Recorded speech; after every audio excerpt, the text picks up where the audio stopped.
Welcome to the Maximum Role Entertainment Podcast, where we take the time to interview folks within the gaming industry. Joining us today from Illinois, we have the podcast Infinities in Gaming. Welcome.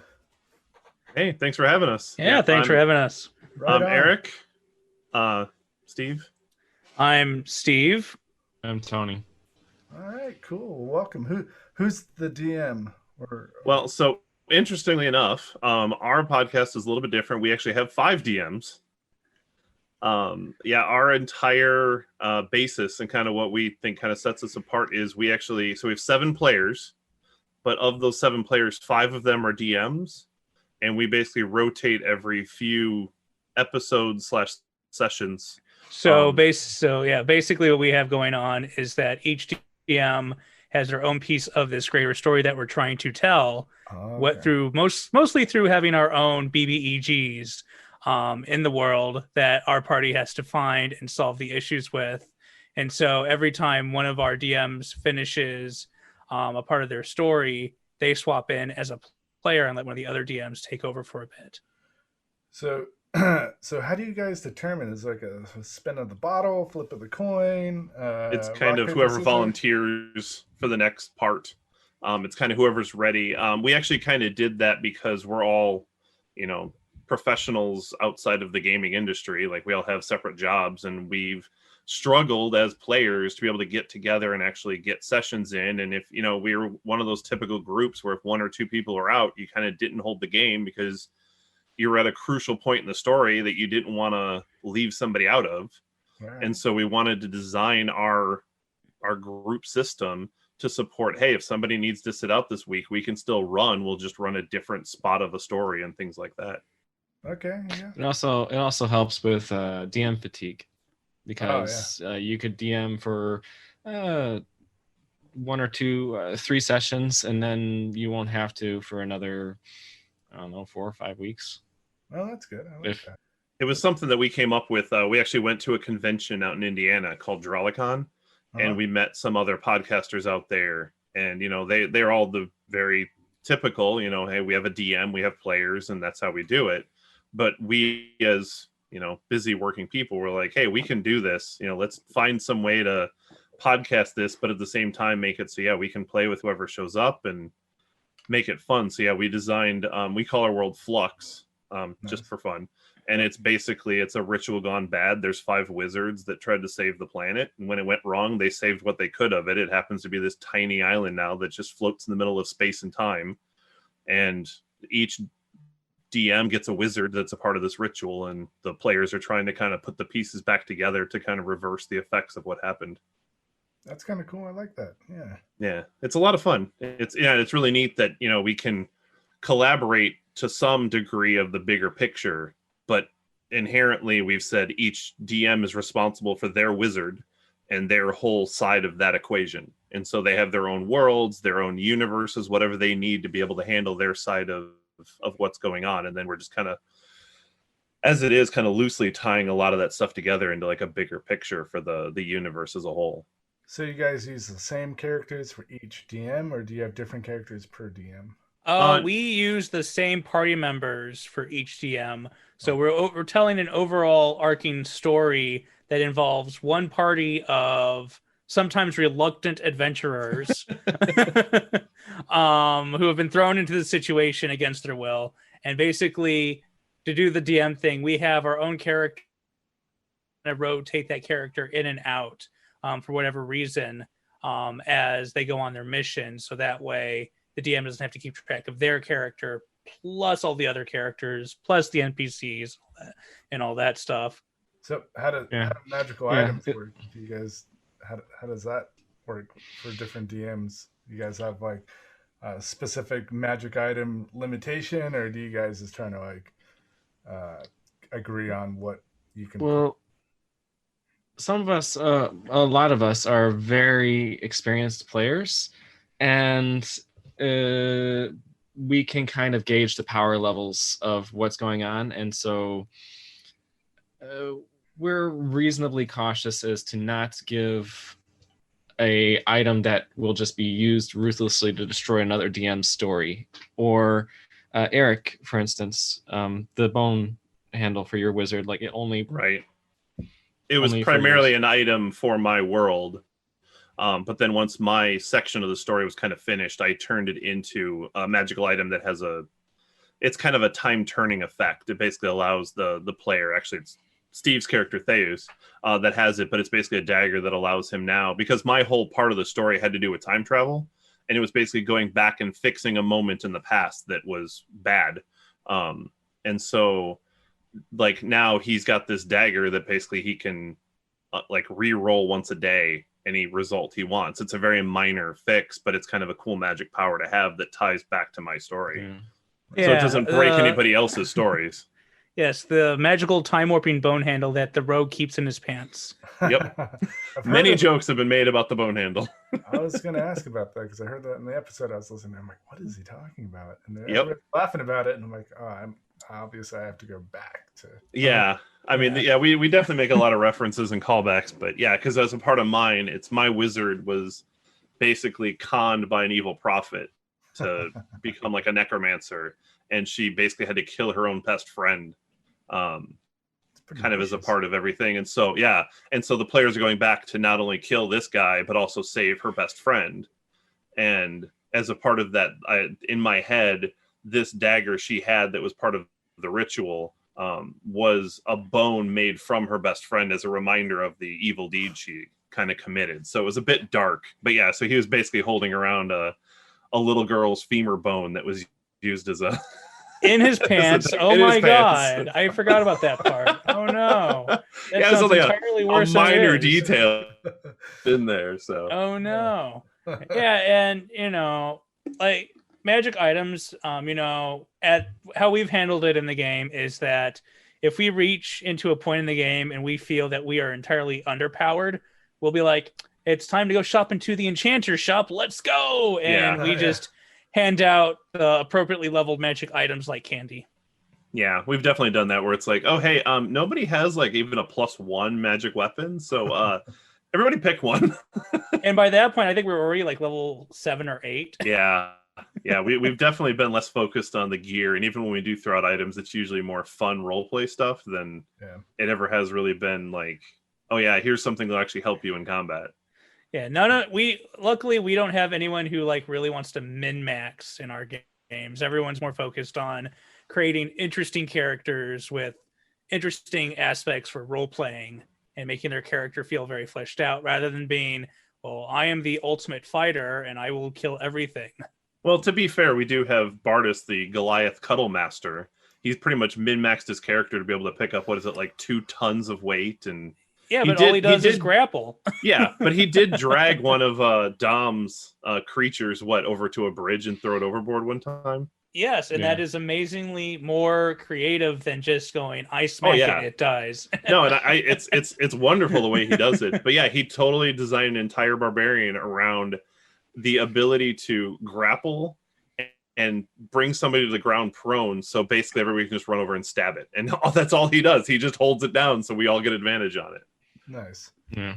And by the way, just because Eric had mentioned it, we also have 2 other DMs that are not here. And that would be Dom and Charlie. So they're with their children. May they rest in peace. Oh, yeah. They're not dead.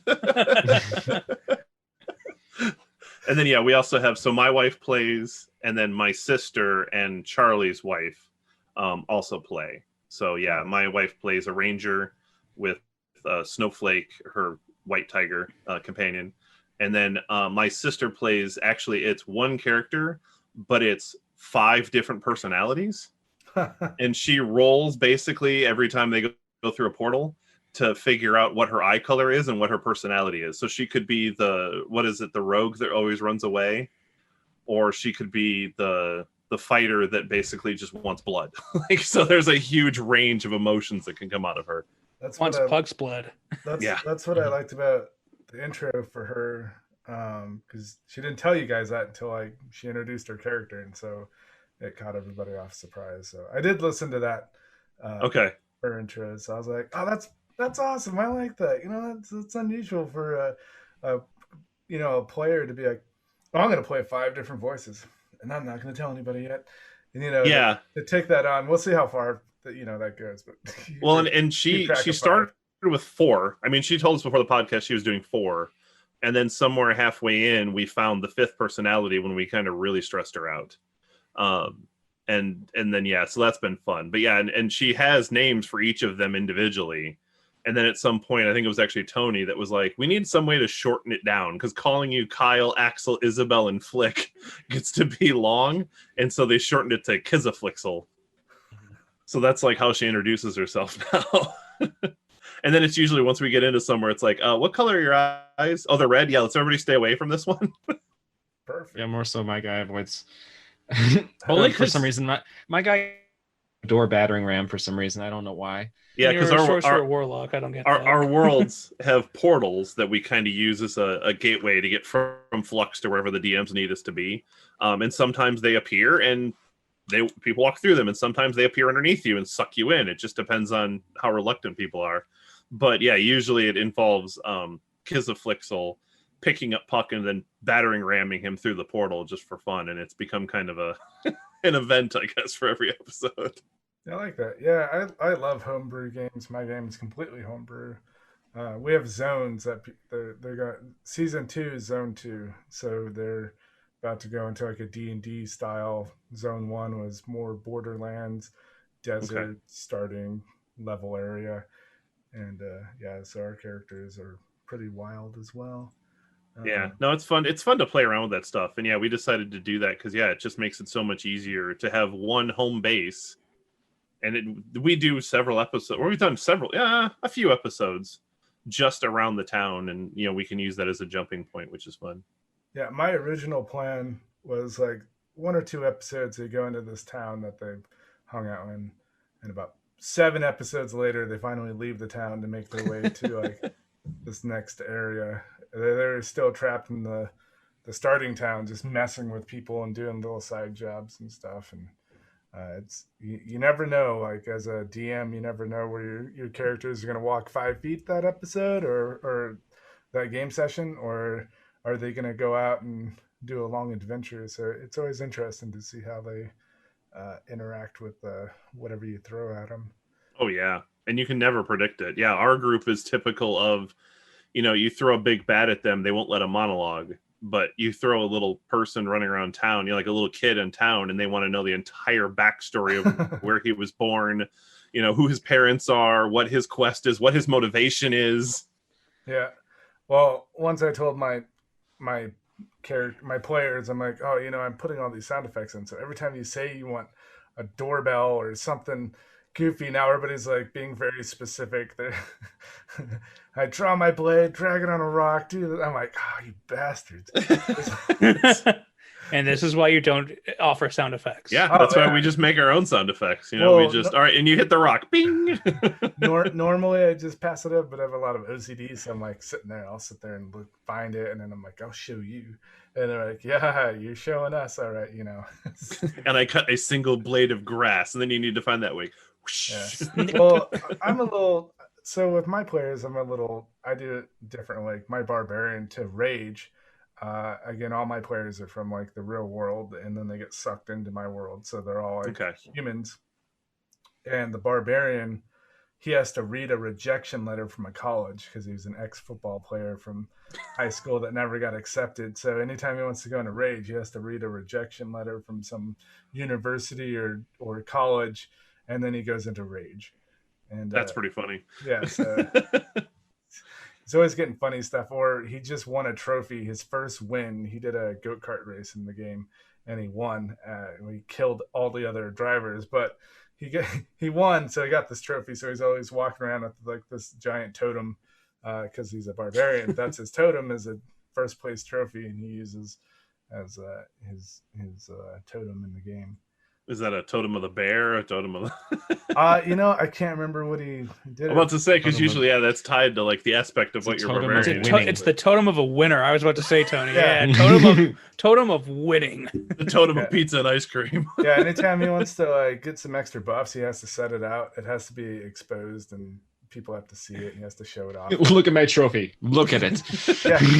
So he's always telling people, I won. He's really getting into his character. And then we have a bard and she plays music. And if she would sing to the song, I put a lot of sound tracks behind her when she goes to play her music. So when she does her bardic inspiration or whatever, I'll throw in like a guitar tune in the background as it's casting and doing things. Nice. I'm like, if she'd just sing to it, I would give her more, buffs to it, but go with the rest. Yeah, we haven't really messed with a bard, and actually up until recently, we didn't even have anybody with Arcana in our entire. I know, Steve. So what's your guys' your game dynamics? What do you got in your parties? What's the team rolling with? So I played a druid first. That lasted 3 episodes. I played a paladin for about 60 something episodes, and I switched over to wizard because we didn't have a lot of magic. Steve plays a rogue. You're rogue magic? I am what is called a inquisitive rogue. Inquisitive is my subclass, and I am a half-elf drow. Whoa. And I like to shoot things. It's a cool combo. Yeah, and then Puck, which is Tony. Yeah, I play a changeling, sorcerer, warlock, and I am useless. He is useless by choice. I just want to make that clear. I was going to say, that's a badass combo right there. Except for all you do is Eldritch Blast and Blind. We were discussing, none of the group is truly min-maxer. I min-max for entertainment, so everything is like used on the party rather than towards bad guys. Unless you're trying to blind them, which fails. And you just recently discovered using Enlarge on the Barbarian. A did. Because now so we do have, Charlie plays Bardus, our Goliath Barbarian. And he's like an old man from like his world that like, I guess he get beat by a bear or something like that. He's kind of like very old man Logan like. Yeah. He's like, that 50-year-old big guy from the mountains who's been forced to run around with all these kids trying to save the world. He's kind of like Hulk Hogan in a way. But yeah, and so he since his goal is to basically cuddle and grapple everything, when Puck discovered Enlarge, now he just begs for it. He's like, I want to see how big a creature I can cuddle. And we've been up against a gigantic creature. We've been against a gargantuan recently too. The tentacle. Maybe not the tentacle, but Sarah said her one creature in her one shot was gargantuan size. Yeah. Gargantuan clown. And then we also have Anorin, who is played by Dominic, one of our other DMs. And he is an elf cleric of the sun. Yeah, he gets afraid of everything darkness and just casts light basically everywhere. Yeah. Like casting darkness for a smoke screen to run away, and then he casts daylight, which dispels, and it's like, God damn it, Anorin. Yeah, but I'd say we don't necessarily say we have to have like, was it the Holy Trinity? Like, I think that was what was confusing, because Eric was just saying up until recently we didn't. By recently, that means we've been running for about a year with a character with no knowledge of Arcana, because Sorcerer doesn't need to know crap about magic, just does it. But there was so many instances where we were up against something that was magical, and it was just like, even by DM's discretion, it was just like we'd throw something out there that was like, oh yeah, roll an Arcana, and everybody's like, a what? Like, you want religion? You want history? It keeps the mystery. I like it. But yeah, because I ran a paladin, which I mean, between me and Bardus, we pretty much were playing the tank of the group and taking up all the heavy hits. And then once we lost Lokar, lost is a relative term. He's still a bit in limbo right now. I rolled a wizard specifically thinking that I'm like, well, we kind of need Arcana, and I've kind of always wanted to play wizards, so I pulled out a human wizard. But the fun thing I actually like about my character, so I don't know, what is it, about 15 episodes back at this point, when they finished up my arc of the story, I imagined that like my wizard came back from being this evil necromancer to actually being like a helpful like wizard spirit, and she ended up making like a whole college and creating this town I created that they went back to in the past basically started to flourish. And as a part of that, I actually made my new character the son of her best friend that was saved by the party. So now I have a character that was basically only exists because the party went back in time and saved this universe. And now he can exist, and they went basically back to be rewarded in a way, like, oh, hey, you should come see the village that you helped save. And he basically was like, I want to get away. I'm coming with you guys, and I'm going to help you out in any way I can. Yeah, and he's he's like apparently the son of that aforementioned bone handle. Yeah, technically. I got your mother's bone right here. That's disgusting. You guys got a wiki page to keep track of all this? No, just our heads. And we do have, we have one patron that absolutely eats up all of our episodes. Shout out to Brady when he listens to this at some point. Yeah, shout out to Brady and his friends and everyone. He's trying so hard to He loves us. Yeah, he is our free PR. Because he started, I think he finally got in contact with us, I don't know, about 30 episodes at this point ago. And he listened to our podcast, and like, he was so enthralled with how we played, and it was so much his style that he listened, like, he just super binged all of our episodes and caught up, and just was so thankful for what we had done for him. And yeah, he started like, he like touts us out wherever he can. He's always listening to us. He works in like a motor shop or something like that. He started his own D&D group with his family and friends, and he talks to us for ideas and everything.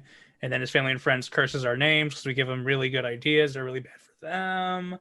And I mean, he's been really supportive of us, and it's been really nice to have that positive feedback from someone for doing this podcast. Yeah, and we did several episodes. You know, I think we were 30 episodes in deep before we even knew that anybody was listening to it per se.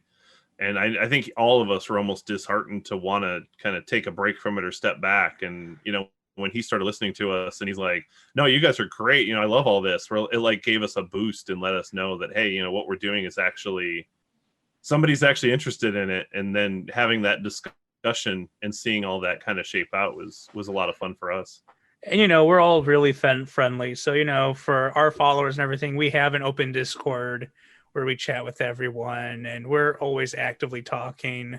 So, I mean, yeah. Yeah, we play ourselves as the D&D support group.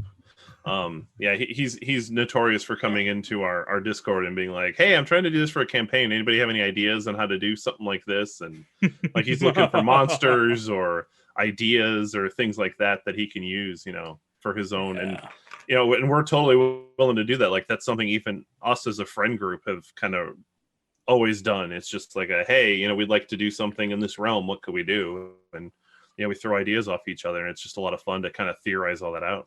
Yeah, you should have him on for his birthday or whatever. Everybody'd be tickled to be on as a guest NPC for an episode. Well, I can't say that we haven't talked about doing something like that.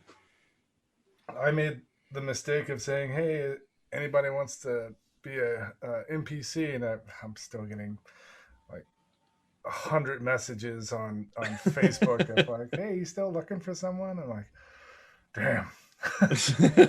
One of those things you regret. You know, I don't regret it. I'm like, oh, sure, I could try to fit this in. But then at the same time, it's like we record, you know, European time. And so like a lot of people can't make it. So I try to do what I can. But I never want to turn people away. That's the one thing about D&D. You should just never want to like ignore your fans, because right, again, Dungeons and Dragons over the last I've been playing since '88, so in the late '80s and early '90s, D&D was like a taboo world. And you know, just recently in mid 2000s, they you know, it came back as like a awesome, cool thing. Families involved. It's like having bars in the United States on the West Coast. You know, they were dank, dingy little holes, and now they're family-oriented you know, setups. That's my analogy for D&D. It's the same, you know, the dark dungeon. Yeah. Well, yeah, you got to figure in the 80s, it was totally religiously taboo. You know, everybody was thinking it was going to summon Satan and all that other stuff. And yeah, now it's like, oh yeah, Dungeons and Dragons. Yeah, when are we playing? Like, so many people. You mean we're not trying to summon Satan? Damn it! You know, that's the thing. Like, I grew up, and it was like everybody's like, oh no, you play Dungeons and Dragons? Oh, that's horrible. And even when I went to trade school before I joined the military, we had to call it Yahtzee. You know, and couldn't call it D&D. I had to call it Yahtzee, and then eventually now people like there's famous people play D&D. There's quite a few of them, and then there's a ton of celebrities. Yeah, like Joe Manganiello is a big celebrity D&D DM. Like he holds sessions all the time for, for a whole bunch of celebrities around Hollywood and stuff. I know. I think that's really cool. I want to interview, him and his crew. I think that'd be really cool to do. Oh yeah. We got some pretty big names lined up coming out. I'll tell you guys after. After record, I don't want to set myself up for failure. Oh yeah. I didn't say anything yet. But that's always the best when you advertise something or you talk about something. You're like, oh, now I got to commit to that. yeah. I don't want to. Right, Steve? For playing D&D, it's like, that's the trick. So you walk into a group of people and you just take the player's handbook and you just throw it in the middle of the table and see who picks it up. And you're like, all right, my weekend's set. That kind of thing. There you go. Show up somewhere. Oh my god, I'm already committed to 3 groups at this point. Oh. Yeah, I find that's my problem. I'm like, I'm going to start a podcast and do 2nd edition D&D, and then I want to do a Riffs one, and then I have a Crumpets and Kerosene 5th edition homebrew, and then I'll do an interview podcast, and I'm just like, I'm going to take it to that next level where I'm like, I just want to make it a podcast because the idea of having listeners is a pretty big. It's podcasting started in 2009, and then D&D didn't really get on there until I think 2010, 2011, maybe later. But sure, having that knowledge and it's no longer just around your table.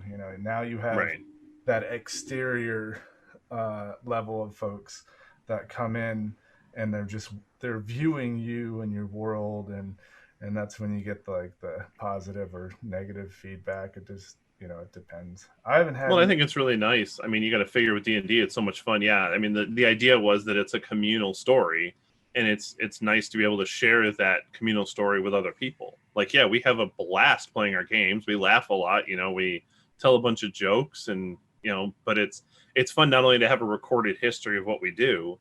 But yeah, anybody else that's interested in it, it's neat to have them kind of come in and and be able to listen to it. And it's neat to go listen to other people's podcasts and get ideas for different story beats, or like, oh, I like the way that worked in that specific scenario. I think I could build an entire campaign around that concept. Yeah. Well, yeah, like one of the other games I run is also 5th edition, but it's homebrew setting ancient Greece. And nice. We don't podcast it, but I take in my little dictation machine and I record every session we do, and so I share that with the group. Go ahead. Tell me. Yeah, no, that's cool. Back in the day, we used to put it on cassette tapes for a few games. I wish I could find those. I would totally put that on like 2nd edition Legends, just have some creaky old tape recording of the sessions where you can barely hear anybody, and that is a whole aesthetic that is popular out there. Oh yeah, I'm sure that people would eat that up, but I wish I did it more, and to go back and have that history of gaming, because it's a lot different than it is these days. Oh yeah, definitely. Yeah. And especially with Twitch streaming, I'm not into the Twitch streaming world or YouTube. One of the members of the network, that's all they do. He has about 5 Twitch streamers underneath his banner, and that's all they do. They're coming over to the dark side of audio only. But I'm like, how do you you don't edit, you're just streaming, right? So whatever you say is out there, so there's no let me edit that out, let me take that back. No, it's out there to the world, and criticism, and yeah, but there's also, I think there's something fun about that. Like, yeah, I mean, the dark horse in the room, obviously being Critical Role, one of the big D&D streaming podcasts, whatever. I'm a huge fan of theirs, but yeah, I mean, there is something about being on that bleeding edge of the streaming where, yeah, what you do is live, and getting that live reaction and being a part of that. I've gone to a couple of their live shows, and it is extremely invigorating to see those same moments, where they're getting tense. You also get tense with them, and it's at the same time, and you can feel that same emotion.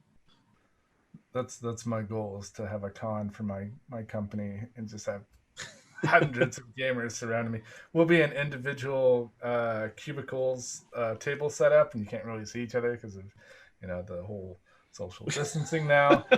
Yeah, this whole pandemic thing. I'm sure every cubicle will have microphones, and I think we lost someone. Yeah. It looks like Tony might have cut. He has spotty internet at best. He'll be back. He'll be back. That's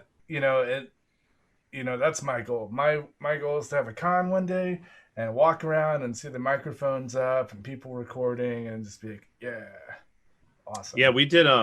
So I know Steve wasn't there, but Tony was. It was Tony, Charlie, Dom, and I that went to that Drawlicon out in Indiana, and it was such a neat atmosphere, and it was very much like it was, a little ballroom in a hotel down in Fort Wayne.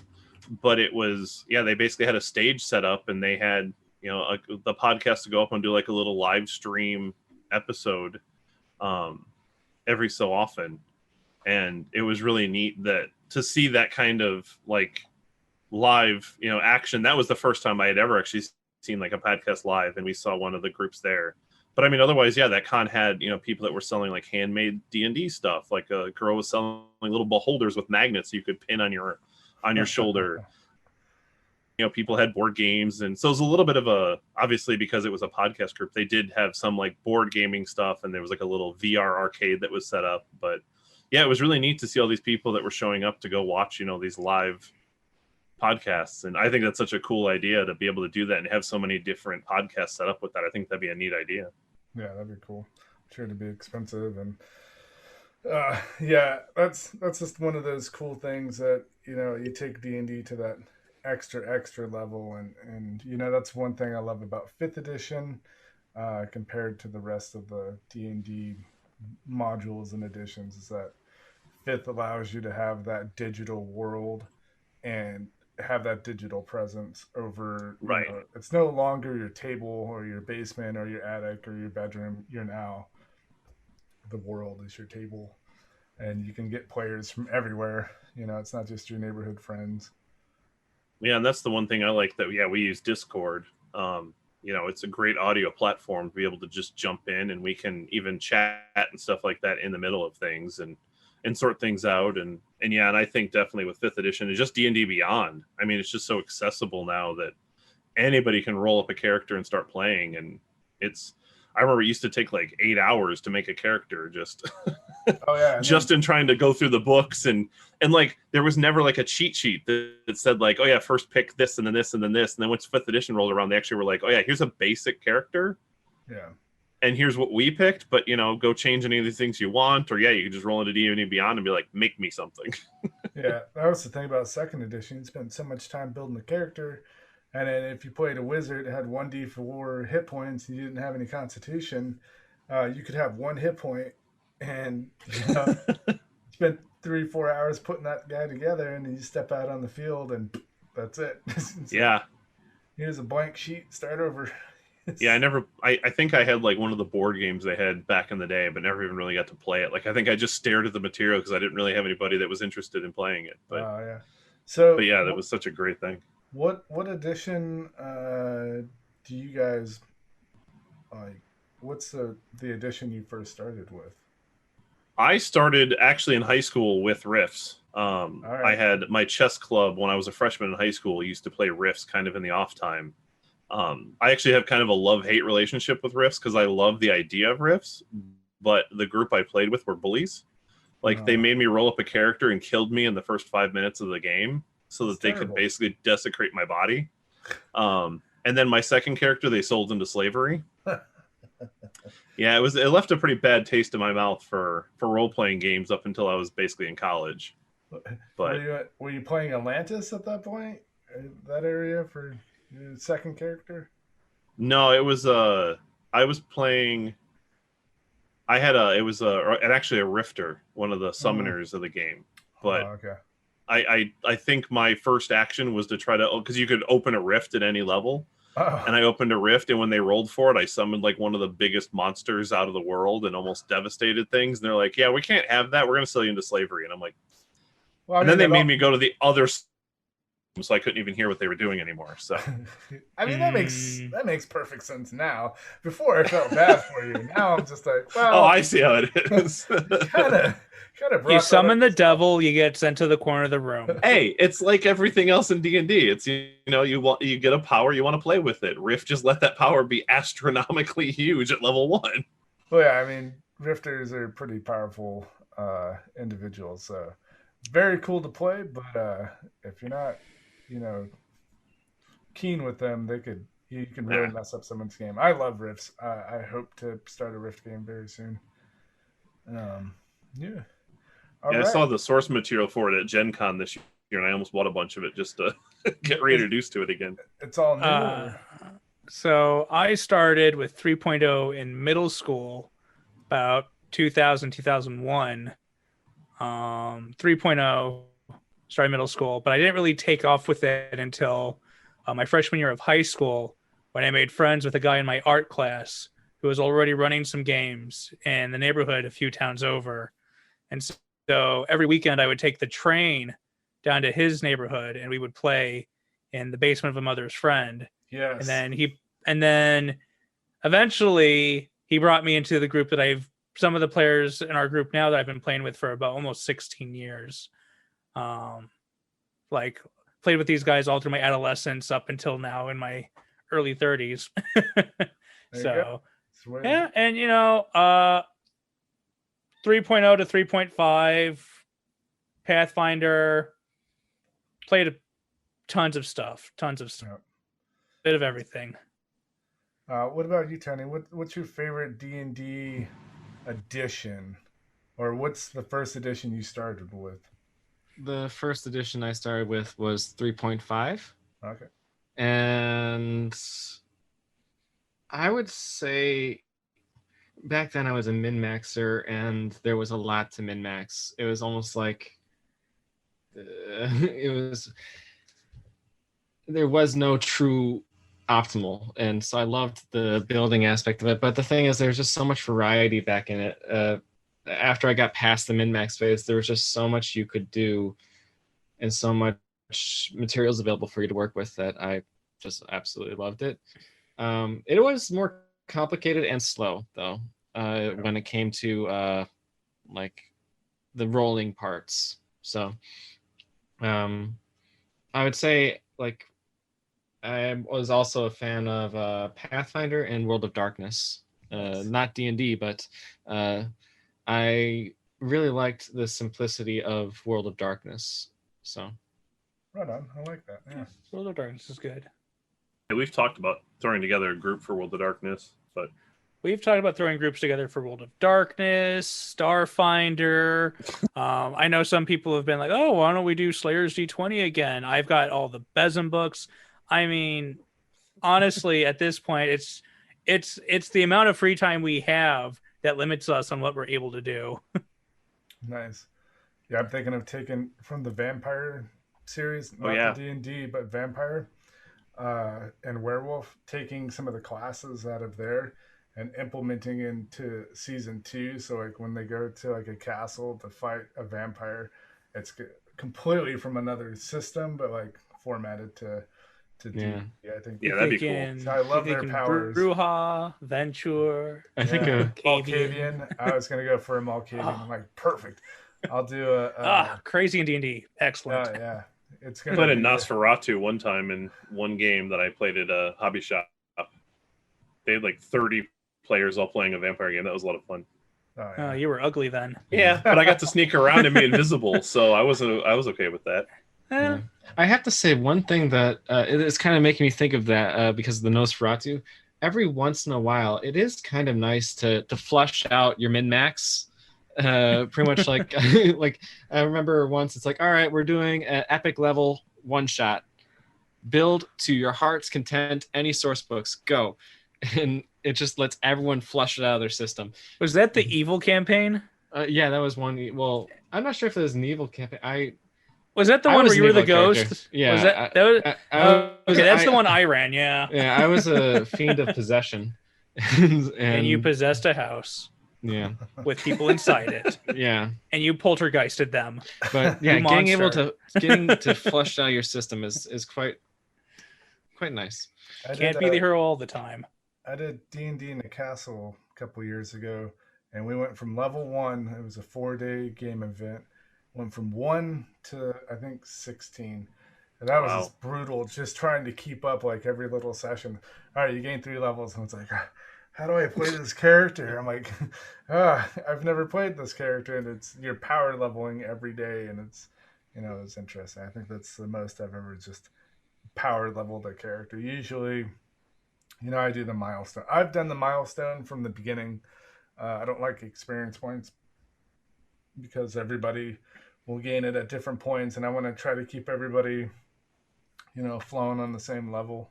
I feel like we always did too. Even our old games, like when we did like that Titan's Grave game, I even kind of did that. I rolled like the milestone just because you're right. It's and trying to keep track of all the experience, and like there's better ways to reward players than just being like, oh, by the way, here's a level because I like the way you played tonight. It's like, no, let's keep the power flow a little bit, and I'll reward you with story beats or items or like there's so many other ways you can reward players that feel more satisfying. Like I feel like levels are kind of inherent. It's like, you should gain power so you can have fun with your character and build your character. Like I love leveling not only from an aspect of my character gets stronger, but I can make the decisions for my characters based on how I played my character. Yeah. So for instance, my paladin from the podcast, Lokar, I started him as a paladin, and when he wanted more power, instead of rolling into more paladin levels, I rolled into warlock powers. And I just took on kind of a god inherently and said, hey, I'm going to do this a little bit differently. But I role played through that in a fun way for me and my character. Nice. I like that. Yep. Anybody got a question? Yeah, story beats are quite nice.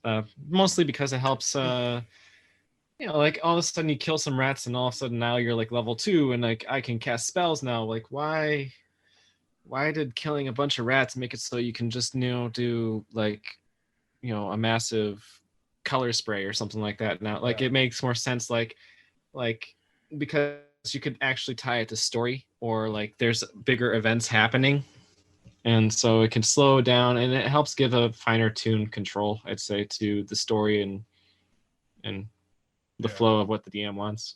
I'm just imagining a level 1 wizard hitting level 2, and all the spells he learned is about shooting rat poison, like Hands of Raid.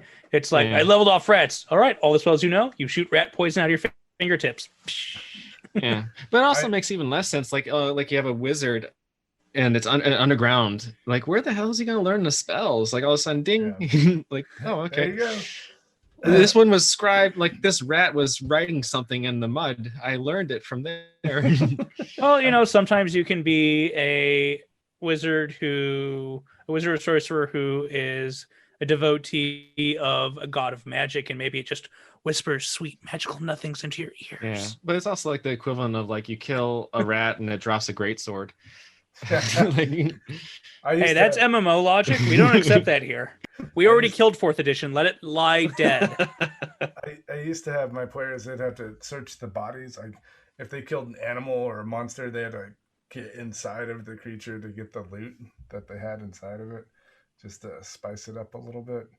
Because again, nice. A long sword, and the bear had a long sword. Like where was it? Oh, it ate the dude. They have bodies of holding. Yeah. Like from now on, I'm not going to have a bag. I'm just going to keep a whole bunch of rats and just put my swords. I take it back. I did do experience for about 3 or 4 years, and I was realizing my friends were coming over, individually one at a time. We'd sit there, be playing some video game, and they'd be like, so can my character go? Can we do that? Can we game right now? And I'm like, oh, you just want XP. I see what you're doing. You're trying to get to that level 3. Don't fault me. I'm just, we can one shot this. I'm like, oh yeah, it makes sense. It's true. I guess doing experience does take away a little bit of the creativity, and people are just doing things trying to get more experience. Or they walk into the pub and they just start stabbing people. Yeah. They're all humans. 300 XP per person. How many can I kill? Maybe I can kill 3. We try to avoid murder hobos. Yeah. You heard it here first. It's XP makes murder hobos. That's how D&D got started. Yeah. Or so what is the one magical item that you throw in your games that you guys run consistently? Like in my games, I have the deck of many things, and I put the deck of many things in pretty much every tavern. You can go to the second floor, and you'll see like a gypsy or someone flipping cards. I always have that out there where you could draw from the deck of many things. It's not just one deck per campaign. There's always that option to go and tempt fate and do stuff like that. So I put that in every single game. It seems dangerous. I would say, like, I have not been in a single campaign. I've done 10, 15 campaigns now. By requirement, and also it's very flexible too. A bag of holding is necessary. It is necessary. It's the ultimate rule breaker for over encumbrance. Yeah, but it has so many uses, sneak people in locations, or you don't put people in a bag of holding if they can hold their breath. They can hold their breath. Yeah. Or a Warforged. They don't need to breathe. Yeah, but there's lots of little uses, especially if you also have. I always wanted one, but I never got one. A portable hull, because Tony, I just watch imagine you Looney with Tunes it. for inspiration. There you go. That's why I imagine you with that. I just imagine chaos from you, Tony. Yeah. That's all I do. I would say, like Tony was saying, the bag of holding, the Heward's handy haversack are pretty much, I would say, the only magical items that I see consistently used throughout all of our campaigns that we've played. One item I like to reuse in different campaigns that I've played with different groups, and is usually a BBEG item, which Eric does not like this item, I don't think. Is this the crown? This is the crown of possession, in which an evil spirit is constricted within a crown, and anyone who wears it runs the risk of being possessed by the crown. I like it. That might be what happened to my paladin. Might be. We didn't say it happened to paladin. It could have happened to the cuddle barbarian. Could have. It's still a source of contention in our group. It's still a source of contention. But that is always a fun item to use, and I totally stole that from a Japanese D&D series called Record of Lodos War from the 80s, in which one of their BBEGs is a crown of possession itself. And that is just such a fun idea, because it always just gets such a shocked reaction every time someone's like, yeah, we defeated it. And it's like, okay, roll your will save, because now you have to resist the charm effect of putting it on, and then you have to resist being possessed by it. Otherwise, guess what? You're the new BBEG. Yep. And then you cast Disintegrate on your own party members. I like that. Yeah, that totally happened. Yeah, I don't think I have any items in particular that I've always used. I'm a big fan, though, of putting in items that when you mix them together, create more power. I ran a bit kind of off the Avengers Infinity Stones thing. I ran a campaign one time where I basically had them collecting stones. And if they had them on their person, they got a bonus to a stat. I think that's just a fun way to kind of roll that stuff around, where you have a tradable item that can be empowered like that, and depending on how many you have, maybe they have different effects. Yeah, I took the materia from Final Fantasy, and so there you go. My characters, some of them find glowing gems and either don't do anything with it, or they know what that means, and so they try to embed it in their weapons, and that's how that works. So how did you guys come up with your name? So I'm kind of personally responsible for the Infinity's End side of things. It was actually an old World of Warcraft guild that basically me, my wife, and a couple friends created a long time ago. Just as we created as kind of a paradox. It's that whole well, what's the end of infinity? Well, there isn't. So it's Infinity's End. Okay. So it was, and then so we made a guild out of that, and then that kind of became our kind of tag for anything we did where we needed a group or a guild name or whatever. And right, so when we kind of talked about doing the podcast, I'm like, well, I like this name, and I think it's fun to throw it out there, and it's kind of unique, and I just like the way it sounds. Because it's one of those things where you hear it, and it sounds kind of cool, but then when you really think about it, you're like, wait a minute. Yeah, no, I took a couple looks. Well, on Instagram, it's mushed together, so I was like, I put the spaces in, and then okay, that makes sense. Yeah, that's the sad, unfortunate thing about how big it is things like Twitter don't like it, and then most places it ends up getting kind of pegged together because either they don't like spaces or whatever. Yeah, that's why for the maximum roll I had to put the underscore in between so that there was... I wasn't that smart when I started grabbing all the names when we started doing this. Well, no, originally I had it set like that, but then you look at it and it's just like, what does that say? That kind of thing. So yeah. Put those gaps in there. Stupid Instagram. I love Instagram. Don't kick me off.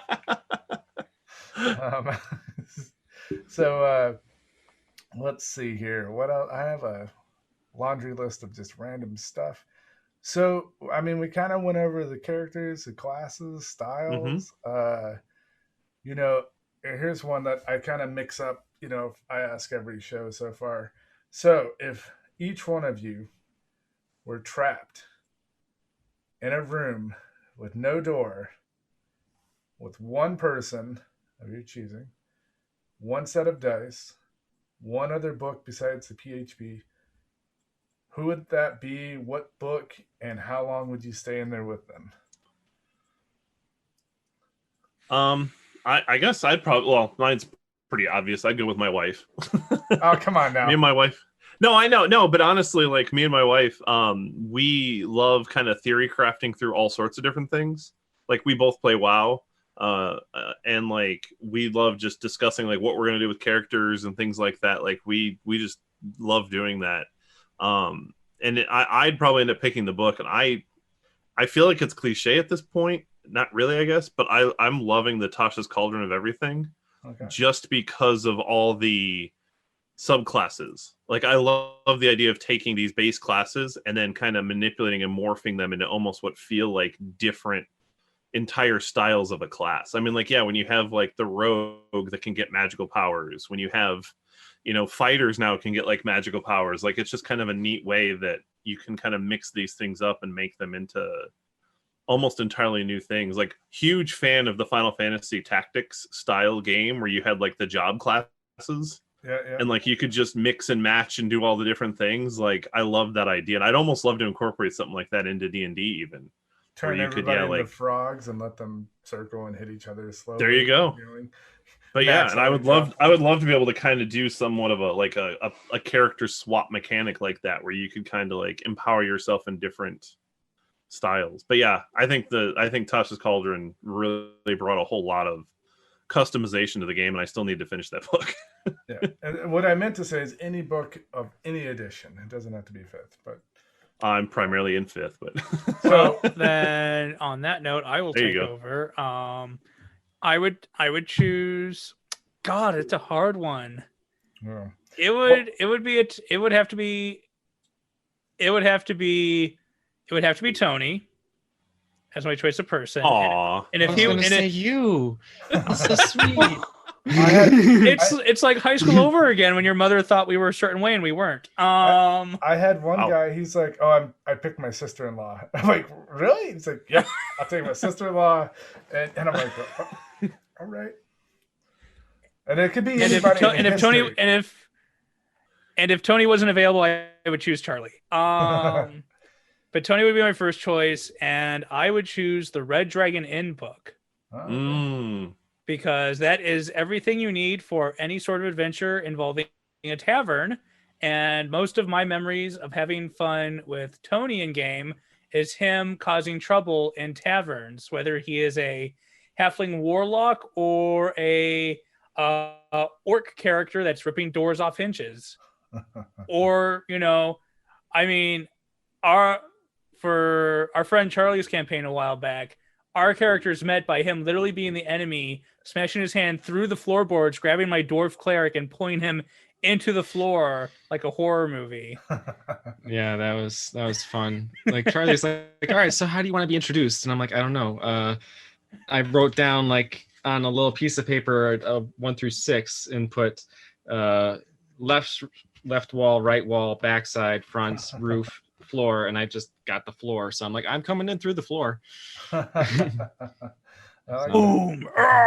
So what dice? You guys forgot the dice. Metal, wood, gemstone. Ooh. You know, I'm a fan of. Actually, I've got my favorite dice on me at my desk. I usually run with these pink and black mixed dice. I got those. Basic plastic. I love the idea of metal dice, but I feel like every time I roll them, it's like rolling weighted weights, I guess. They're terrible to roll. I bought a set and I'm like, yeah, this is gonna be fun. And then I was like, oh, these are awful.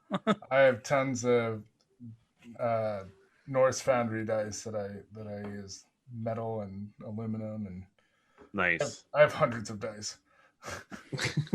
What D&D player doesn't? One of my players, she makes dice. She's a dice maker. Nice. Oh, that's nice. Yeah. I've got like what are they called? Barrel dice, just because I thought they're interesting. And then I've also just got various other dice that are like things that are not dice that I say are dice. Like my D2 is a coin. Yeah, my D2 and my infinite die, or D1, I'm not sure. Yeah. It's just a marble. Yep. Anyway. Like so tell me, I like to have fun with it. You're in that same scenario. Who would it be, and what book would you have with you? I was gonna say I'd go with Steve, primarily because he's very creative and able to come up with very dynamic, many different character concepts. But in terms of the book, I would have no idea aside from the PHB. Frankly, the internet. I don't know. The entirety of Roll20 website. Yes. That's cool. I just need D&D Beyond. We're not getting paid by them. Shush. Yeah, no, I know. That's myself. Second edition Monster Manual would be my book, because I wouldn't need anything else other than that, and Player's Handbook. Metal dice, and then I would have. Yesterday I had Will Wheaton, so today I will have Will Ferrell.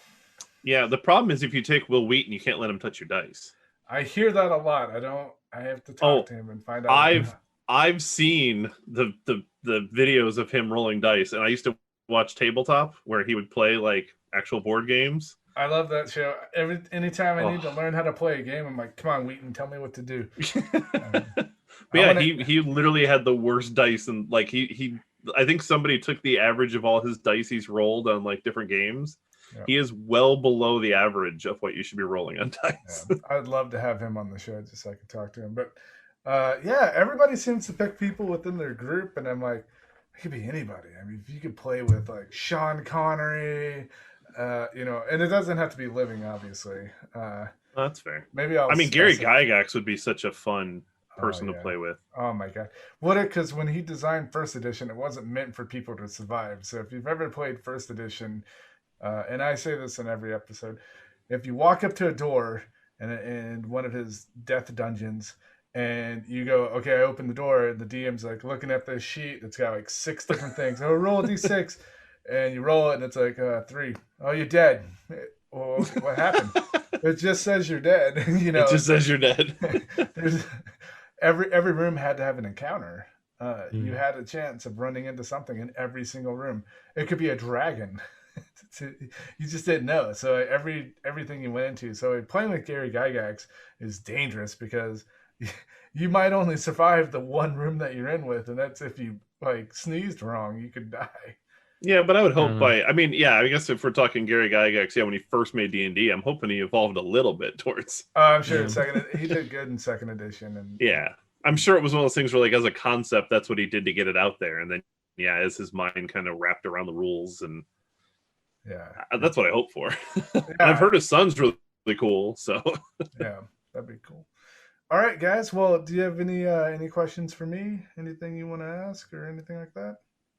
One that's been sitting in my head is, how do you manage to control the deck of many things in every one of your campaigns? Like how, like that, like whenever I go through anything, like things you should not give characters, that's usually on the top. I tell him, I was like, one of my players, I taught him how to, back in 2000. He's been playing for 20 years with me, 21 years. And I've put the deck of many things in every campaign that we've done from second edition all the way up to fifth. And our Halloween special, I put the deck of many things in on the podcast. And he immediately knew what this person was doing. He's like, I take 12. I was like, whoa. What? He's like, yep, I'm taking 12. And that's just how I'm going to do it. And, everybody took cards. Everybody's going to do it. Some people didn't even know what the deck of many things was, but they still drew cards. And then that episode actually ended up corrupting, and we had to redo the episode. And then I was like, you guys can have a max of 3. But guess what everybody did? Everybody took 3. I was like, you don't have to take 3.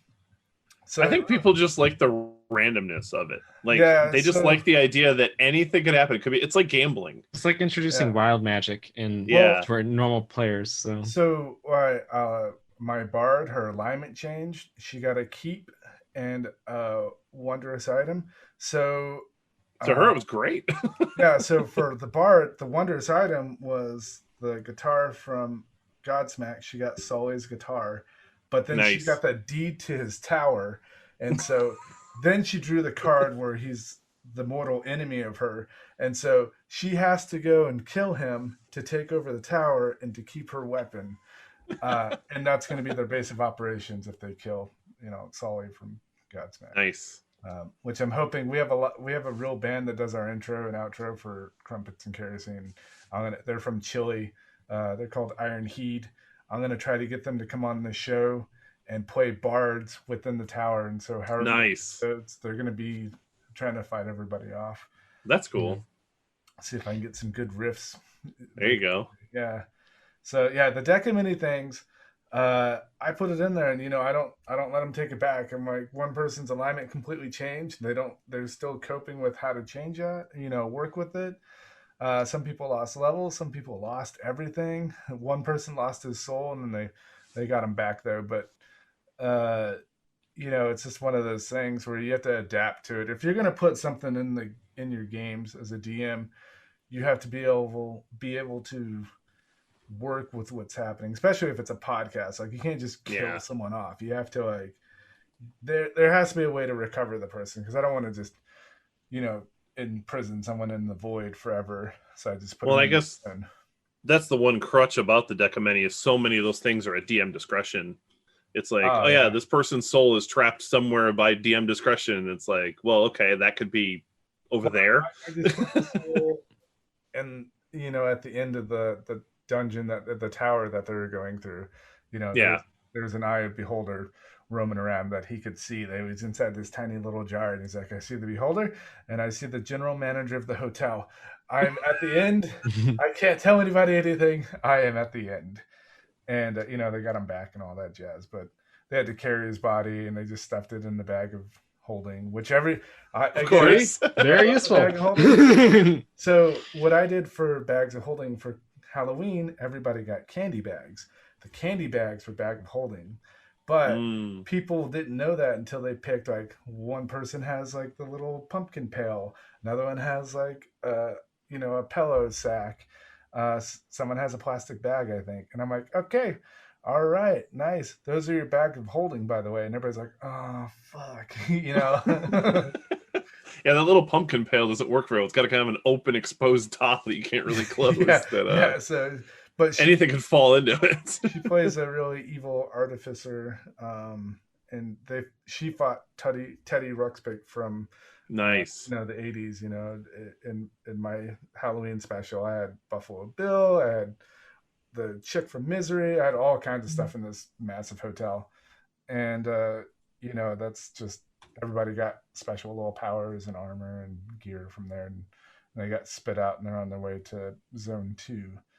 But yeah, the deck of many things is such a wonderful item for me. I love it because you can tell them that it's there, and every single person will be like, all right, I'll take one. I'll just take one. Yep. I'll just see what it does. It's like the slot machines at the bar in the D&D universe. Yeah, but in my world, they don't disappear. Like when you take a card, it just doesn't disappear. Like in that deck. So if as a group, if you're all drawing, then they disappear. But like you go to the next end, the full deck is still sitting. Yeah. There, That's a lot of wishes you could potentially get. Yeah, someone got a wish. Like, man, I wish I could get out of here. I wish I knew what. They didn't know they had the wishing stone, and so they burned through all 3 wishes instantly. And everybody's like, "Wait!" They ended up outside, and he's like, "That's a waste." And like, dude, on him. Stuff like that. So. All right. Well, thanks for joining us on Maximum Roll Entertainment, guys. Thanks for having us. Yeah. Thanks for having us. Thanks. All right. Join us each week as we interview other folks within our industry. If you would like to be on the show, go ahead and email us at maximumrollentertainment@gmail.com or message us on Facebook, Twitter, and Instagram. Links are in the show notes, along with our guests that we had on today. All of their social medias are linked in the show notes as well. And check them out on Apple Podcasts, Spotify, or wherever else you download your podcast. We also have some other shows joining us on the network coming up. Shows like Crumpets and Kerosene, Late Night with Jess and Jam, Dungeons, Dragons, and Dice, Constructed Chaos, and Adventures Roundtable. So stay tuned and learn more about those shows in the coming months. Thanks for listening. Have a great and wonderful day.